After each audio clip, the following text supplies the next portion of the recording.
नमस्कार दर्शक बंधु, आज आपण को एभली एक पीठर दर्शन करेबु जोठी स्वयं भगवान एवं भक्त पूजा पाती।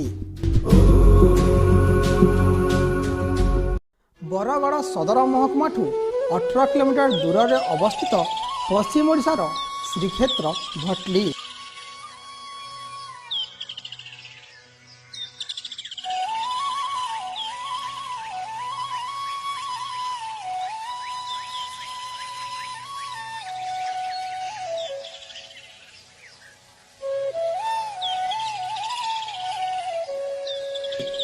बरगड़ जिला भटली हेउची प्रभु जगन्नाथ अनन्य लीला क्षेत्र।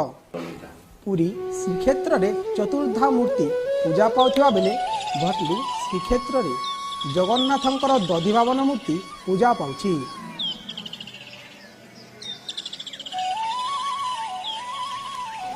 भक्त परमानंद साहूंक अनन्य भक्ति और पराकाष्ठा रे प्रभु जगन्नाथंक एठी स्वयंभू रूप रे आविर्भूत होइछंती।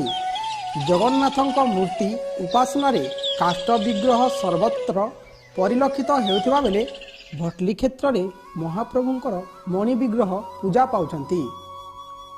भक्त परमानंदंक पुत्रवधू कमलांक अनन्य भक्ति रे प्रभु जगन्नाथ तांकु स्वदेह रे लीन कराइथिले।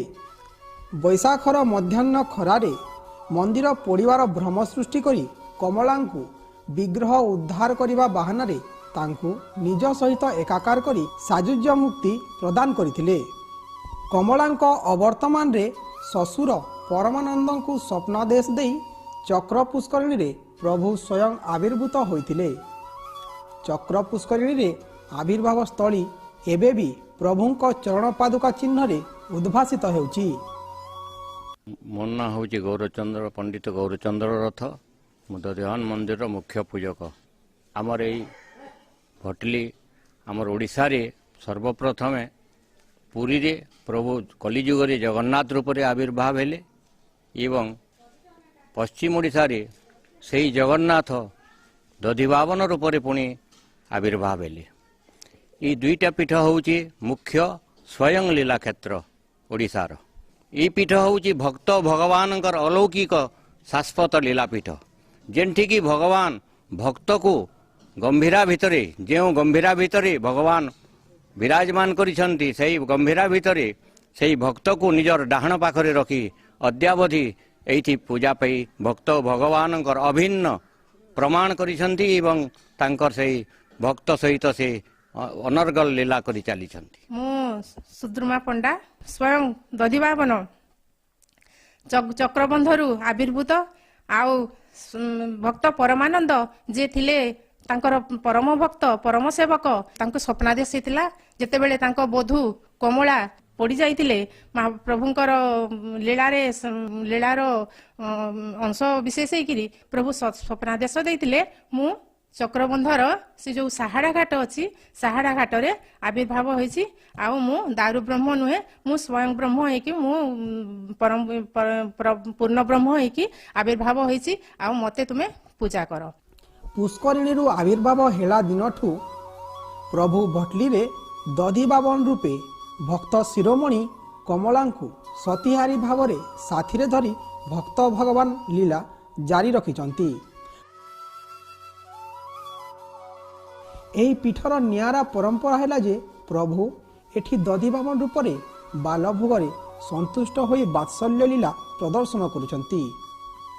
पुरी श्रीक्षेत्र रे जगन्नाथंकर नवकलेवर परंपरा प्रति 12 वर्ष रे अनुष्ठित होइता बेले भटली दधिबामन स्वयं निजकु आविर्भूत करिथिबारु तांकर विग्रह केउ उपादान रे गढ़ा ताहा आज भी रहस्यभूत थिबारु प्रतिवर्ष रथयात्रा धूमधाम रे पालन हेउथिले मध्य नवकलेवरर विधि एठी नाही।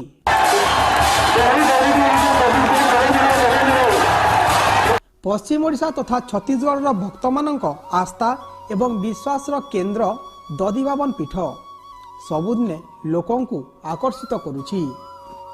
एबे एही पीठर अधिक प्रचार प्रसार और उन्नति पाई राज्य सरकारक पक्षरु पदक्षेप आरंभ होइछि। देखंतु हमर दधिबामन जो मंदिर अच्छी पुराना मंदिर अच्छी पुरातत्व विभाग को दायित्व दिखाई तार रक्षणाबेक्षण एवं नूतन आम मौसी मंदिर तैयार होउची जोटा नथिला एवं जोटा कि जोटी दधिबामन महाप्रभु आविर्भाव होता चक्र तीर्थ ताकू गोटे माने राज्य सरकार चलित वर्ष काम आरंभ करेंगे एवं गोटे माने ब्यूटिफिकेशन करा से पीठर उन्नतीकरण करा एवं आमर जो बड़दाण्ड तो होइछि आमर कंक्रीटकरण बड़दाण्ड रे सब आलोकीकरण करा ଏହି ପୀଠରେ ବେସରକାରୀ ସ୍ତରରେ ତାଳପୋଥି ସଂଗ୍ରହାଳୟ ପ୍ରତିଷ୍ଠା କରାଯାଇଛି।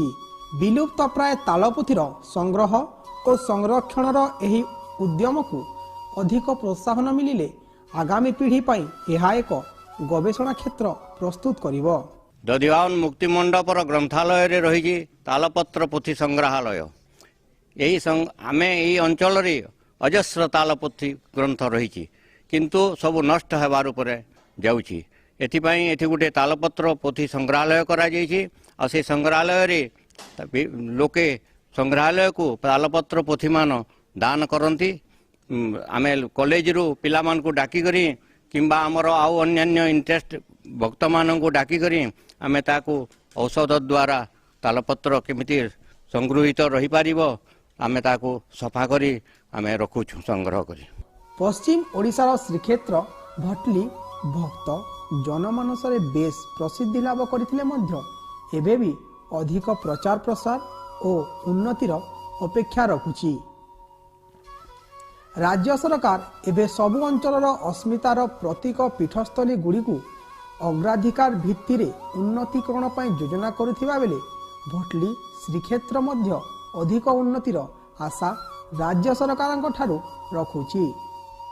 ଇତିହାସ ଓ କିମ୍ବଦନ୍ତୀରେ ଭରା ଭଟଲି ଶ୍ରୀକ୍ଷେତ୍ର ପୀଠର ଇତିହାସ ଓ ଐତିହ୍ୟକୁ ନିଖୁଣ ଭାବେ ପ୍ରଦର୍ଶିତ କରିପାରିଲେ ପୀଠଟି ମହିମାମଣ୍ଡିତ ହେବା ସହ ଆଗାମୀ ପିଢ଼ି ପାଇଁ ଦଧିବାମନଙ୍କ ଆବିର୍ଭାବ ମହିମା ଏବଂ ଲୀଳାର ସୁଦୂର ପ୍ରଚାର ପ୍ରସାର ହୋଇପାରନ୍ତା।